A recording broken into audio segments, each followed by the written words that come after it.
Okay, and without any further ado, I would like to welcome Dr. Tracy Woodroffe, our First Nations Fellow, who will be talking to us about increasing the number of Aboriginal teachers in the Northern Territory, planning for the future. Can we welcome Tracy?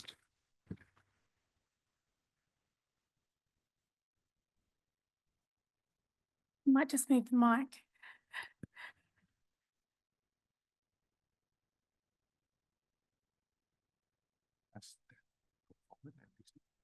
Yep. Okay. I've been given control of the laser, so watch out. Just to start, I would like to say thank you so much for having me here today, and I would like to acknowledge the welcome that I was given as well, the welcome to country, and add my acknowledgement to that, and also to my own people, Warramungalurritja people, so any of my people joining today and any other First Nations people joining us today as well. A special welcome to everyone, of course. So I'm so glad that I have all of you in a space where you have to listen to me, because you have to listen to this fantastic joyride that I've been on for the last 12 months. So yeah, fantastic intros. Thank you so much for that. So increasing the number of Aboriginal teachers in the NT, planning for the future. Now you might be wondering, why is that a particular issue? It's really quite a critical thing for us in the Territory, because when you think of nationally, where 1.3% of the total population of teachers are Aboriginal teachers, 1.3%. In the Territory, where around 40% of students are Aboriginal, there's only about 4.6% Aboriginal teachers. So very few percentage of Aboriginal teachers to stand as role models or to model success in education for those 40% of students. And I'd just like to add just a little more proviso onto that. I would like to say that I think personally, and this might just be my bias, I think that Aboriginal teachers bring an additional element to their classrooms, whether they're teaching Aboriginal students or not. Just whoever their students are will benefit from their teaching. I think that has to do with the type of pedagogy that an Aboriginal teacher uses in setting up the learning environment for their students, but also having that connection and that relationship that is quite strong within a classroom where there's an Aboriginal teacher. So with that, let's just start. So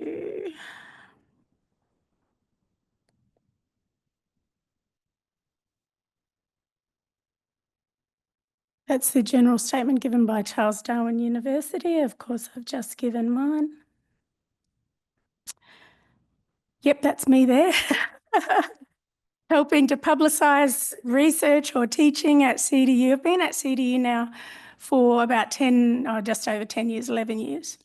Started there in 2014 after teaching with the Education Department in the NT for over 20 years. So I trained as a primary school teacher, but when you go and work in a school, you understand that depending on what the needs are, you'll get moved everywhere.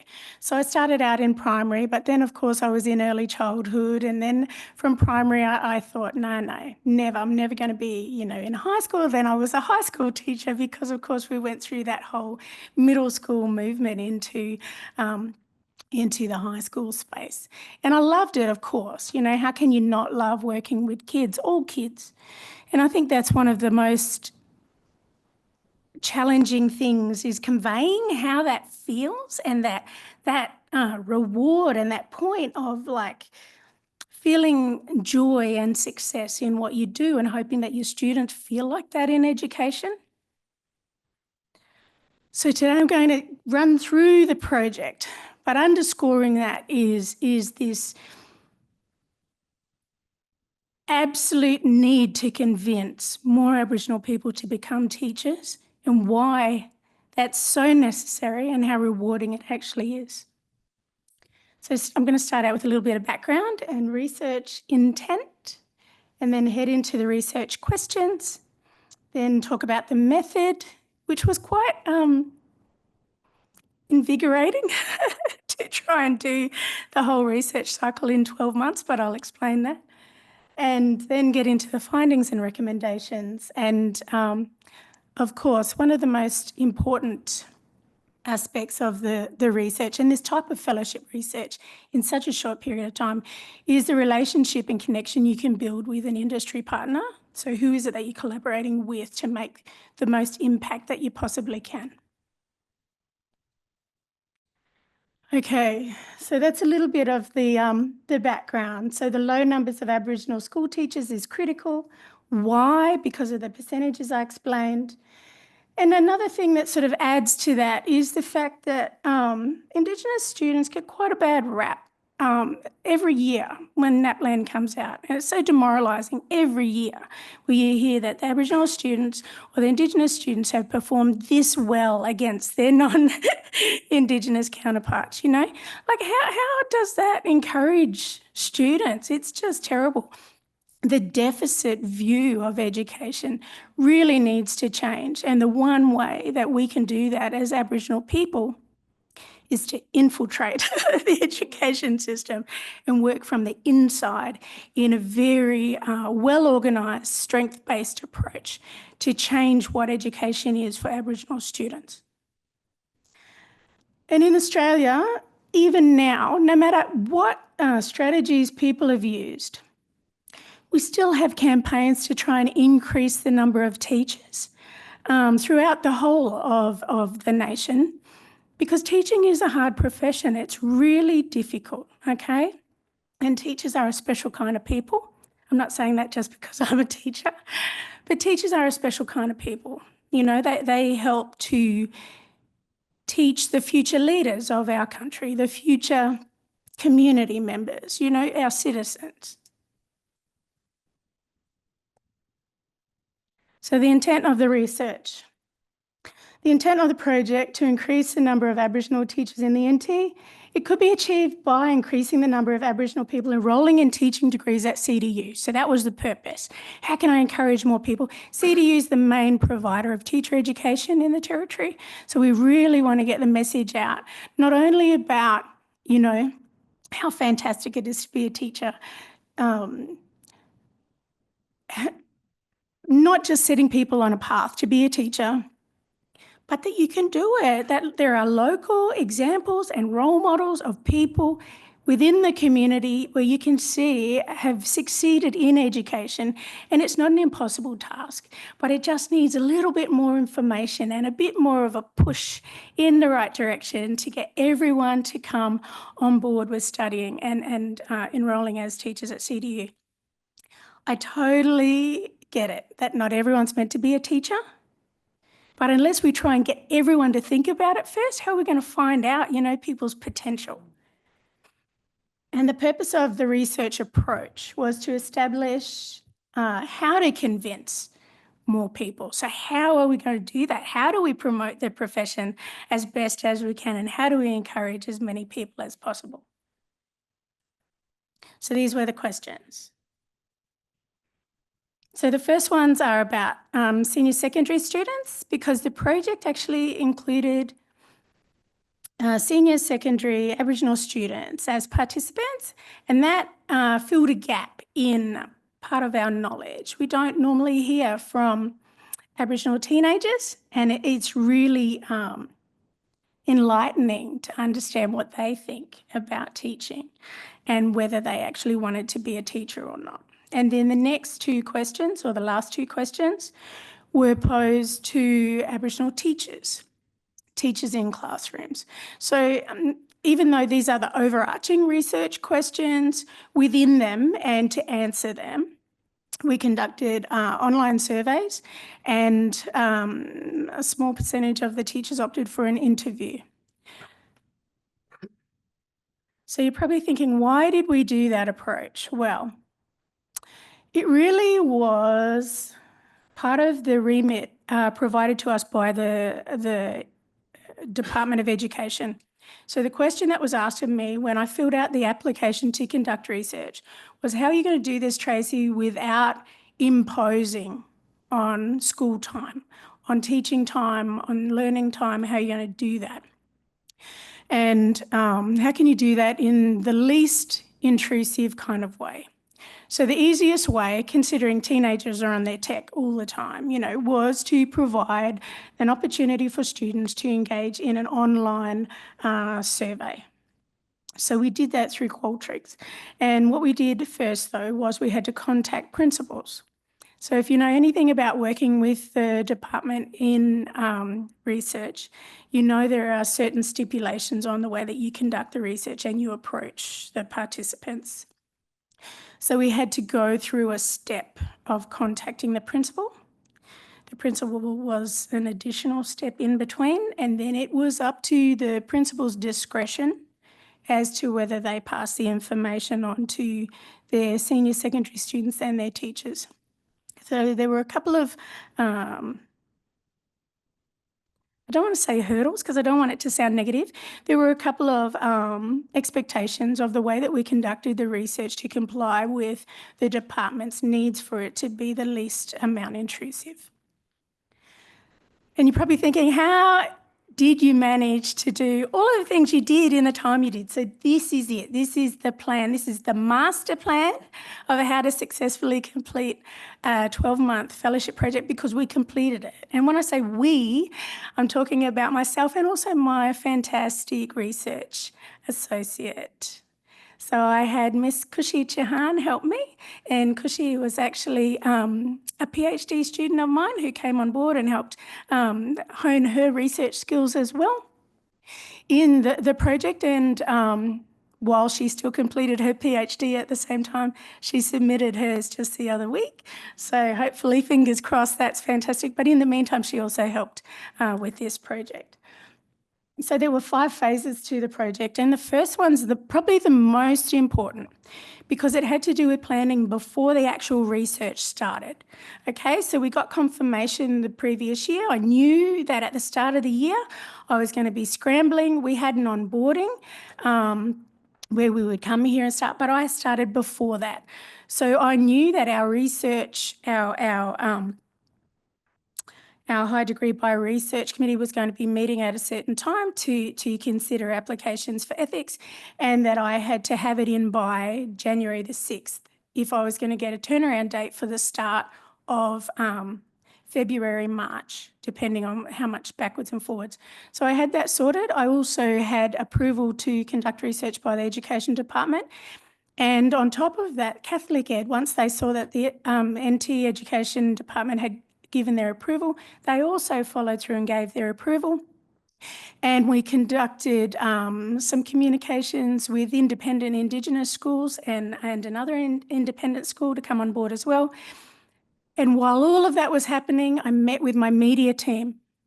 So I deliberately had a media strategy for the project that I knew I wanted to enact, because I knew how important it was for communication to happen in lots of different ways. And so those were the main things to concentrate on for phase 1.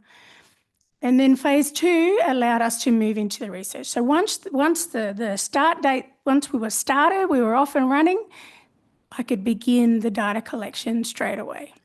So what we did was we had a symposium where we had all stakeholders join in an online platform and share information, baseline data about what were existing programs and strategies used in promoting teaching to all Aboriginal people in the Territory. How do we do that? What do we do? How do we entice people? And so it helped confirm with us that there may be a few gaps in those approaches. So it helped us too to think about if we were on the right path with our research and how to then also target specific strategies. So we collected baseline data, and the department also gave us information about existing numbers of teachers and over the last 5 years or so we could see trends and to see them in regions as well, to see whether different regions within the Territory were better at enticing more people to become teachers or not, and what that might look like. So CDU also contributed data. We've got data just about enrolments in teacher education, and we could get that right down to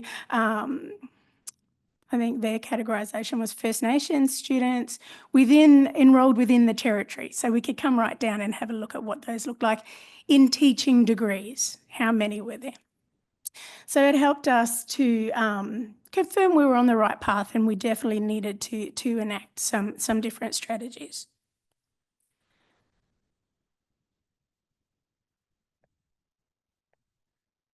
Sorry. Then we did the surveys and interviews. The data analysis happened all the time. So when you were bringing in surveys, you're analysing and publishing. We published the whole time.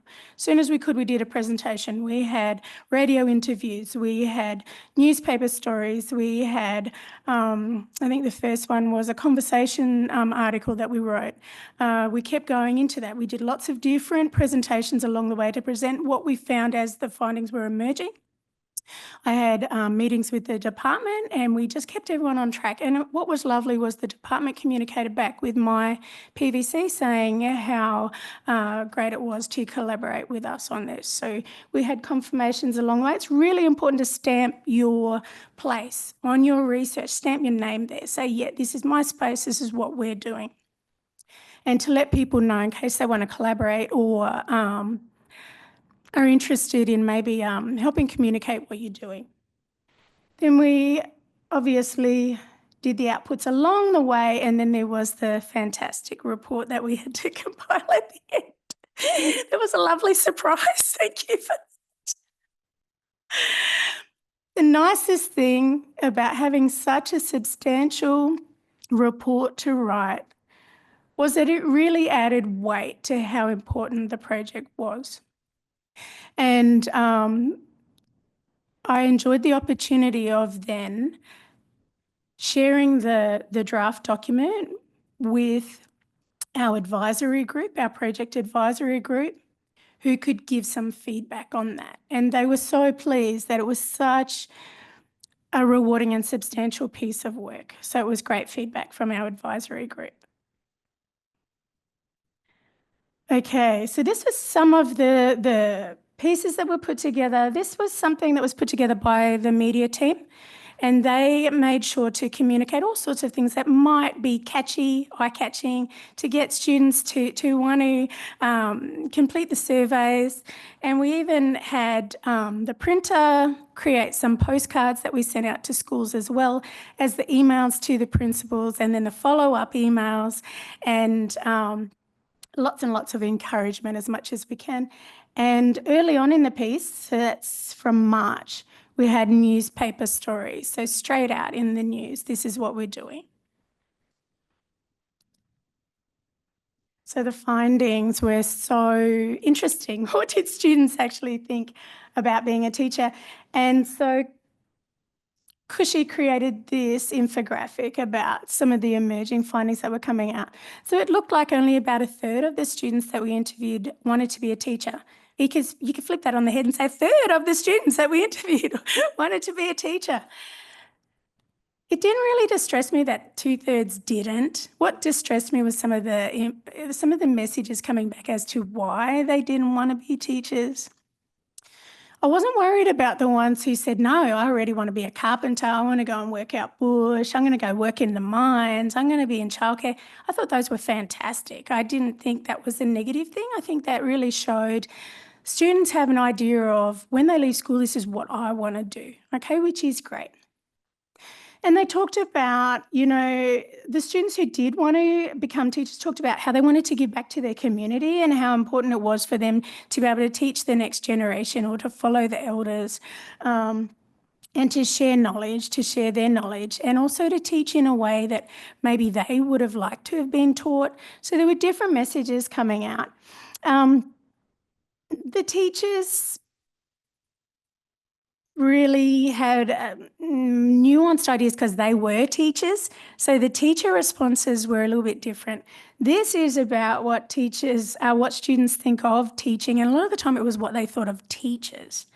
So one of the main messages that students delivered about why they wouldn't want to be a teacher was, number one, the top reason, because they didn't want to deal with poor student behaviour. They didn't want to be dealing with bad student behaviour.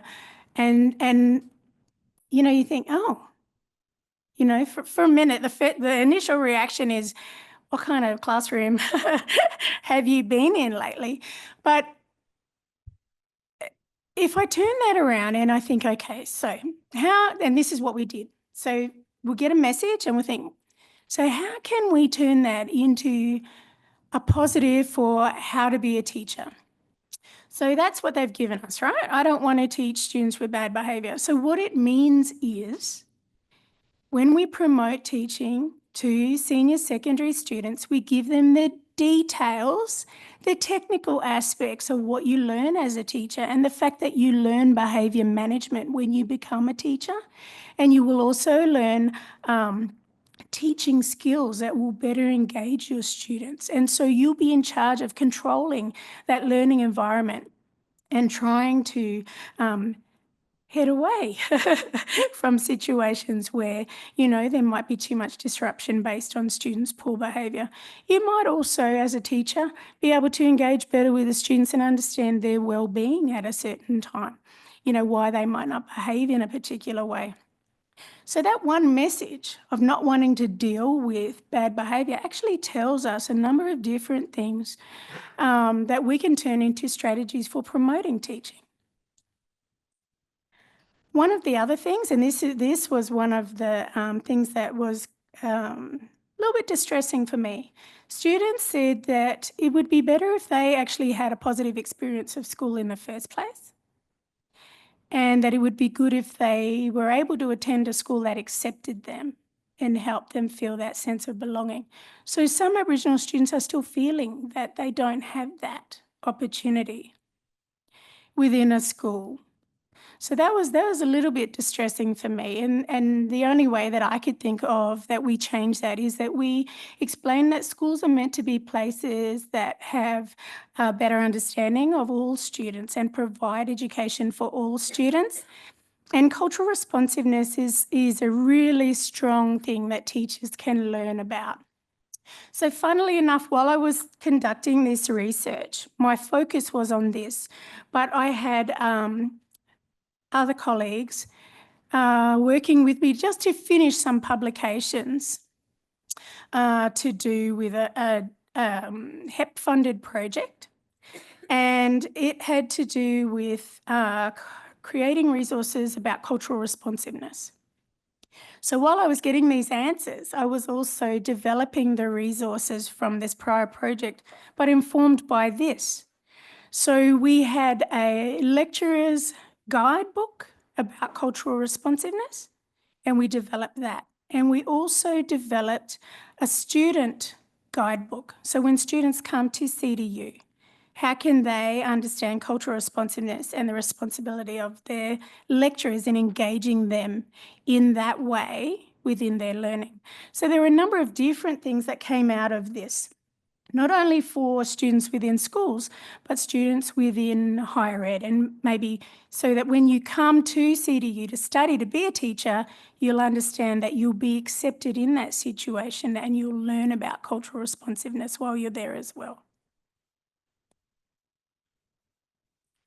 So most students agree there needs to be more teachers, no more Aboriginal teachers. None of them said, no, we don't need more, okay? But we had a typical, you know, teenager kind of response, I suppose, of maybe. Majority said yes. So a third of the students wanted to be teachers, and those were the things that I just talked about. Why? Opinions varied, though, about how to promote teaching. They weren't sure about how to do that. But the students who did have some ideas said this. Now, I categorised these under regions just to see if we had sort of trends in different regions as well. So there was a need for more information. It's really funny. We think we promote teaching a lot and we do it really well. But both students and teachers said they need more information about it. They don't have the information. So I don't know what's going on with the information, but they need more of it. They need explanations of the benefits of teaching. How is it good for the other students especially? You know, you turn up and you teach your students in a way that you know is best. Better engagement of students during school. So if students have a positive experience at school, they think they're going to be more likely to be encouraged to be teachers. And demonstrations of how to become a teacher, like I said, the technical information. So those were students from the Darwin region. Katherine region students talked about encouraging students more, encouraging students to stay at school. And this is where we start getting the mention of role models. So really being able to see other Aboriginal people be teachers and be successful in education. And then from East Arnhem, they talked about, and this was the only group that mentioned this, being able to study to be a teacher without leaving the community. Okay, being able to study in your community was important. So if we're promoting teaching to senior secondary students or people, mature age students in East Arnhem region, maybe we should promote to them, you can actually do this without leaving your community. There was also a request for support with being confident in English and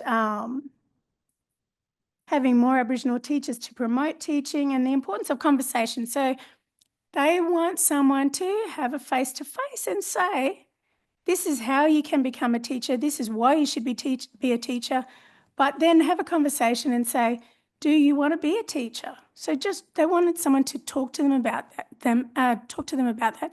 But also I think that goes deeper into assumptions of people's potential and what they can achieve. And so for teachers, not to assume that students won't be able to become teachers, but to flip that on the head and to have high expectations of students and expect that they will be able to become teachers.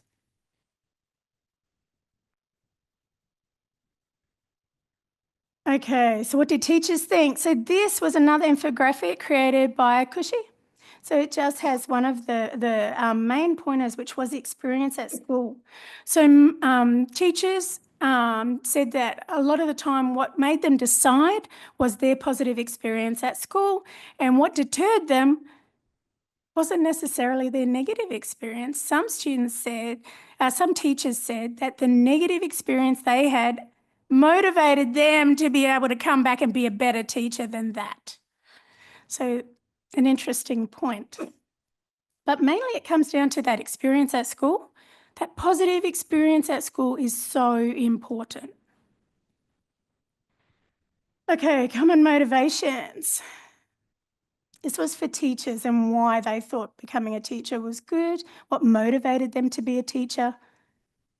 So some of them said even if they came back as mature age students, it's because they had a school-related role. They were either working within a school in a different role or they worked with youth and eventually decided, I'll just be a teacher. So they wanted to work back in their community and they enjoyed school. And yeah, like I said, some of the teachers also noted inequity in education and the fact that that just motivated them more. So this is what's great about being a teacher. This is what teachers would like to convey to students or to anyone wanting to be a teacher. This is what's good about being a teacher. So bringing that cultural and professional knowledge, inspiring, being a role model, creating a sense of belonging for Aboriginal students, teaching Aboriginal Australia to all students. You know, some people have this really weird idea that only Aboriginal students need to learn about Aboriginal Australia. It's insane, doesn't make any sense. Conveying to potential teachers, you know, that there's economic security in the job and the importance of combating racism and negative views of Aboriginal people. So how should we promote teaching as a career to other Aboriginal people? These were the teachers' ideas.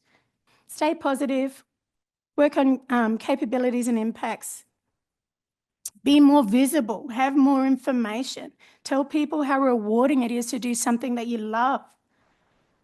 Aboriginal teachers make a difference, make that obvious, and that they have a role to play in the continuation of culture. So those were the Darwin region responses. Katherine people talked again about role models, telling stories, lots of telling stories, lots of talking, lots of conversation, lots of information. And also once people start in a teaching degree, provide a mentor. Don't just wait, you know, at the end of something or just leave it at the beginning. Do during as well. Promote teaching better. making sure pathways are clear and communicated.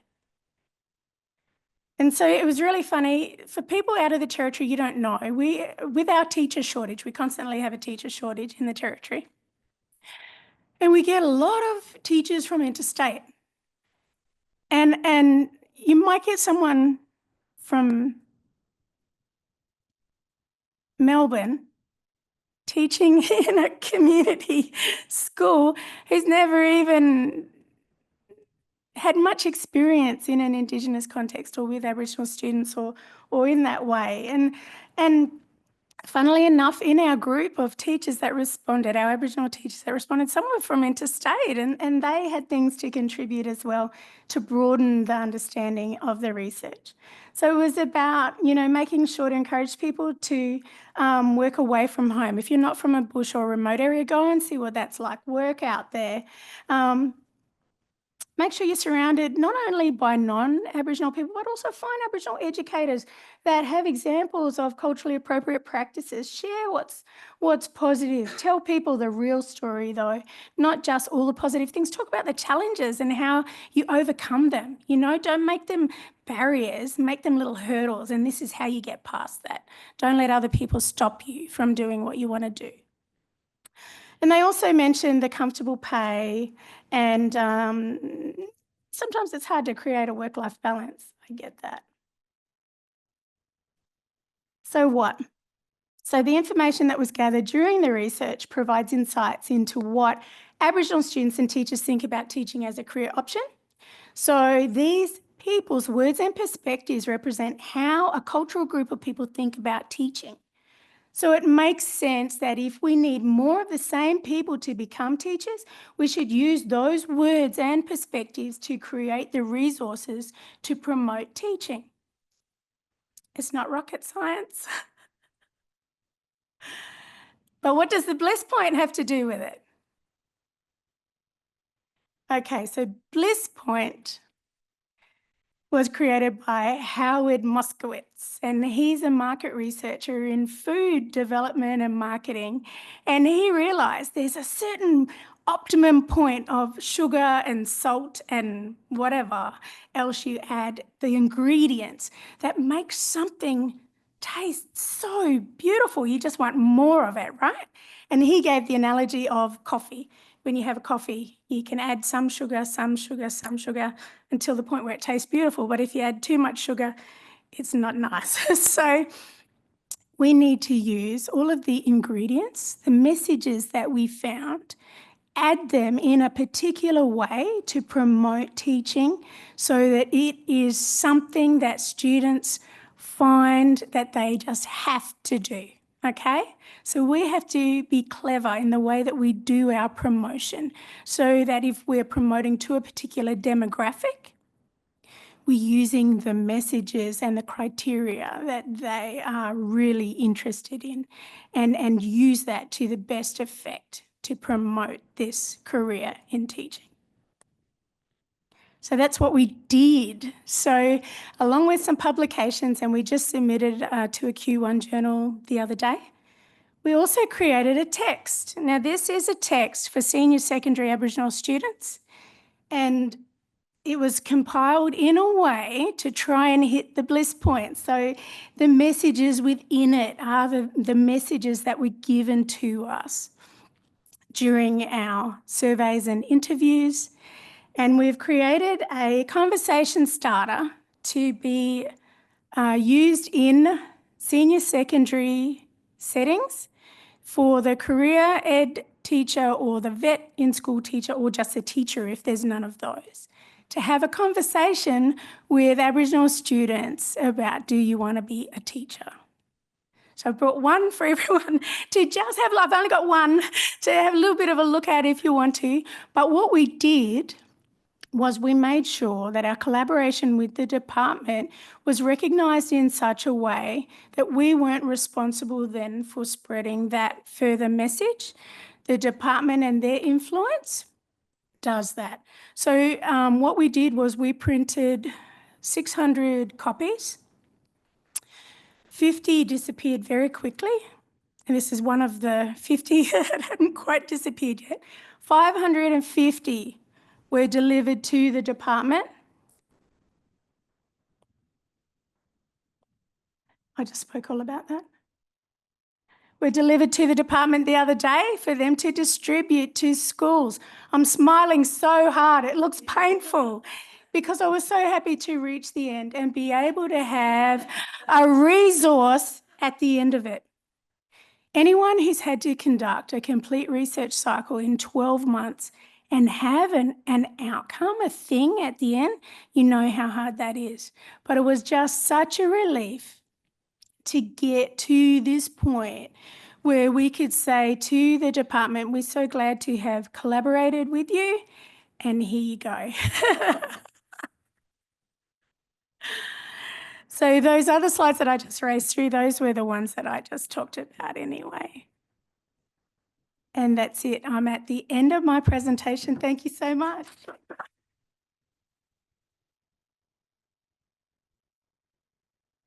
Okay. Presentation. Thank you, Tracy. That was fantastic. So please do use the Slido to ask your questions. I suppose I'll start with a couple. Yes. Do we know what's the current rates of teachers in training, Aboriginal teachers in training? So you mentioned, I think 40% of students are Aboriginal in the Northern Territory, 4.6% are teachers. Does it look like that 4.6% is sort of a stable figure, or do we actually have more or less in the pipeline? So there are definitely, there are definitely programs that address increasing teacher numbers. If you know about the territory context, you know that up to, I think 70% of government schools are actually in remote and very remote areas. And in those locations where it's hard to find teachers, because it's such a remote place to live, the local people in most cases will be delivering learning at the school, but they're not given a teacher status. They're given assistant teacher status. And so there's a program at the moment called the RATE program. And there was a prior version of it in the department. I think it was in its heyday in about the 80s or 90s, and then the funding stopped.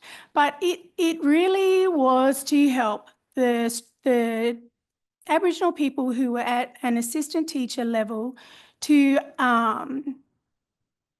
increase their training to be able to then be qualified teachers. And so that option's been revised again by the NT government, and that's what's happening. So CDU is working in collaboration with the Education Department to provide rate training and for more of the assistant teachers to become teachers. So there is that in the pipeline. That's one of the programs that's working. There used to be a program run through Catholic Education Office called GOO, Grow Our Own. And that also encouraged Aboriginal people coming through the Catholic education system to become teachers. That program unfortunately stopped. But we did get numbers from CDU about people enrolled in teaching degrees. That number looks like it's slowly declining, unfortunately. But what that doesn't discourage me, because in a previous project, I looked at pathways of VET in school students, so vocational education and training in school students, being able to start some education-based training while they're in year 11 and 12, and those pathways coming through into enrolling at CDU. And I know for a fact that they have a particular personal number for when you're in a VET course, and they don't necessarily provide that number to CDU when they come across. So there hasn't been a tracking of students on that pathway to enrolling in a degree and successfully completing that. So what I'm trying to say in a long-winded way is that students may already be on a different pathway that hasn't actually been mapped or recorded yet as data. Great. Thanks, Tracy. One more question from me before I move to the questions from the audience. You said that 1 in 3 students wanted to be a teacher, which I think is actually quite fantastic. I guess I'm interested, well, your fellowship does provide a lot of other considerations on what students and teachers are thinking in terms of their aspirations to join the teaching workforce. Are you able to look at the content that they provided by whether they wanted to be a teacher and did not want to be a teacher? Would that give us a bit more of a, nuance around what are the factors, what's in their minds and what they're thinking of for the students, I mean? Yeah. Yeah, so there's so what you get when I give the talk obviously is like a generalized, like a overview, but there was so much detail in all of the messages. And my tendency is as a qualitative researcher. So even though I use a bit of a mixed methods complementary approach, where some of it is short answer or data that's collected by someone else. What I really like is looking at individual responses and what people think and what affects them and how that tells us a story about what we should or shouldn't do. And, students, some of them were so enthusiastic about having such a great time at school and how, for example, they want to be a marine biologist because their teacher enthused them so much in their classes at school. And that's just what they want to do when they leave school. And that should happen for more students. So there were so many fantastic individual stories that you could pull out of the research. That kind of gets a little bit lost when I give a little bit of an overview of most of it. Great, thanks, Tracy. Tracy, one question from the audience. What can the rest of us do to promote your fellowship outcomes more broadly? What messages should we be advocating that would help? I'll put this in front of you so you can look at it as well.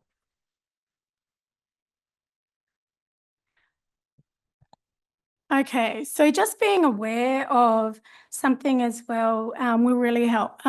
So I didn't pull it out just then, but within the report, you'll note that I mentioned something called the role model effect. And we don't talk about that much in Australia, but in America, it's a big thing. It's a thing.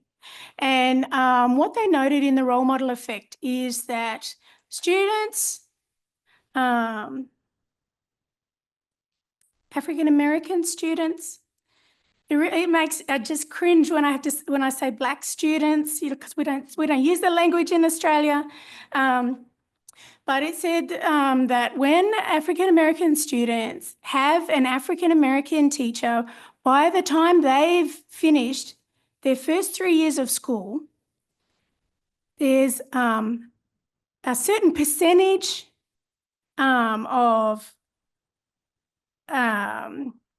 impact on them. They're more likely to complete school and attend college. And that if we multiply that, so if they have more than one, that percentage of possibility of them attending college increases. So the reason behind that is not just because they can see that other person the same as them. That's not the only reason. The other reason is because that person has high expectations of them. So there's two things built into that, which are really fantastic. And like, if you know that, why wouldn't you try and impact that more? Why wouldn't you want to find out about that in Australia? And how does that impact in Australia? Like, I think there's so much more to find out about and to present as positive stories in education and what else can we do? Keep thinking about what else can we do. And obviously we just need to provide more information about teaching and how to become teachers. Just as an aside, I think that the message of using people's words and perspectives shouldn't be lost in just narrowly saying it'll work for teaching. Think about how you can use it to promote other professions as well. I think it's really a missed opportunity. Thank you, Tracy.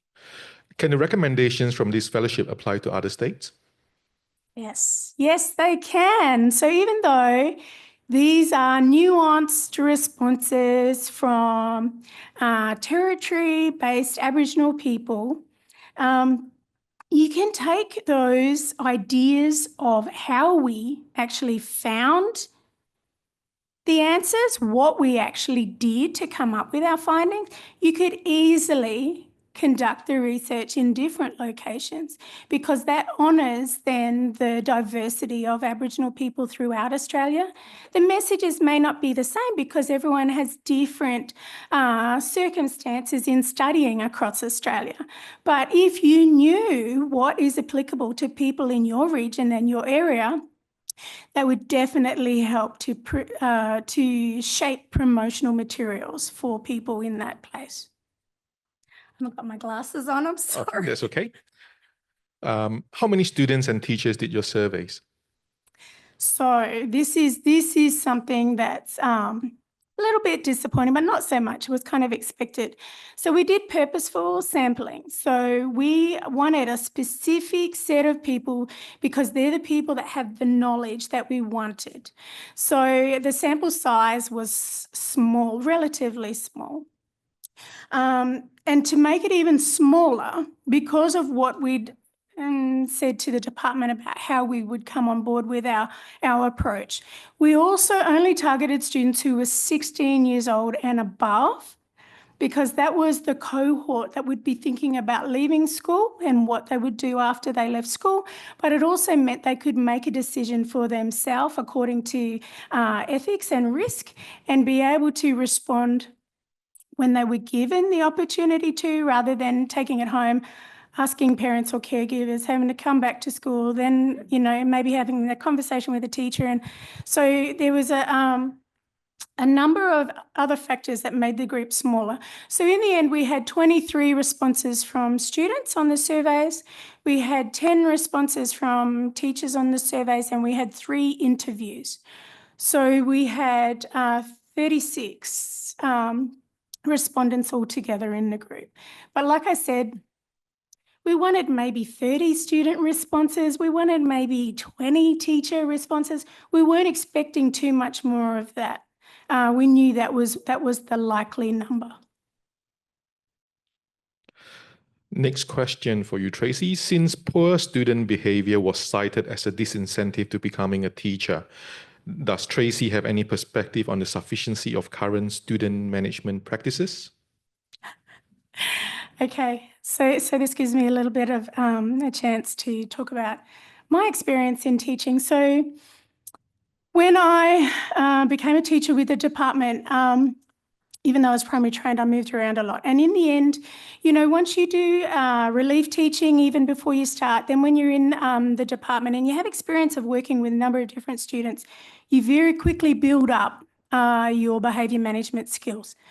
And in the end, before I left the department and moved it sideways to CDU to lecture in teacher education, I was actually a behaviour management specialist within the school. And you know, I really find that every now and then we get different trends and different programs and different protocols that are, you know, trialled by schools. And really what we need to maybe go back to is the idea that students expect you to be fair and consistent. And if you can be fair and consistent, I think you pretty much got it in hand. Thank you, Tracy. Can you tell us more about the place of an Indigenous embedded pedagogy and classroom approaches to addressing a key issue you raised, that of kids not having a positive classroom experience in the first place? Okay, so like I said, cultural responsiveness plays a large role in what we do, and I think educators have a responsibility of catering for every single student in their classroom that they teach. And there may be challenges if you have to try and cater for a broad demographic, perhaps, of students with different cultural backgrounds in your class, but whatever you do should be caring and kind. You're there to care for that student for the whole time they're with you. And as long as you have those best intentions and that aligns with, you know, other skills and confidence in what you're doing, confidence is a big thing. So if you conduct enough research in education in Australia, especially in Indigenous education contexts, you understand that teachers come out of teacher training and a lot of them still feel unconfident in working with Indigenous students, in relating to Indigenous students, and in working in Indigenous contexts. So it's about understanding who your students are, respecting that mutual respect between students and teachers, and knowing that if you don't know something, ask someone, find out about it. Ask the students, like you heard, love a conversation. They want you to talk to them and ask them how they're going, what's happening for them. When I start my classes and my teaching, I always say who I am. So I introduce myself and I share something of myself. And I think that has to do with being an Aboriginal person. I understand that I have to build that connection, but also be caring for the student.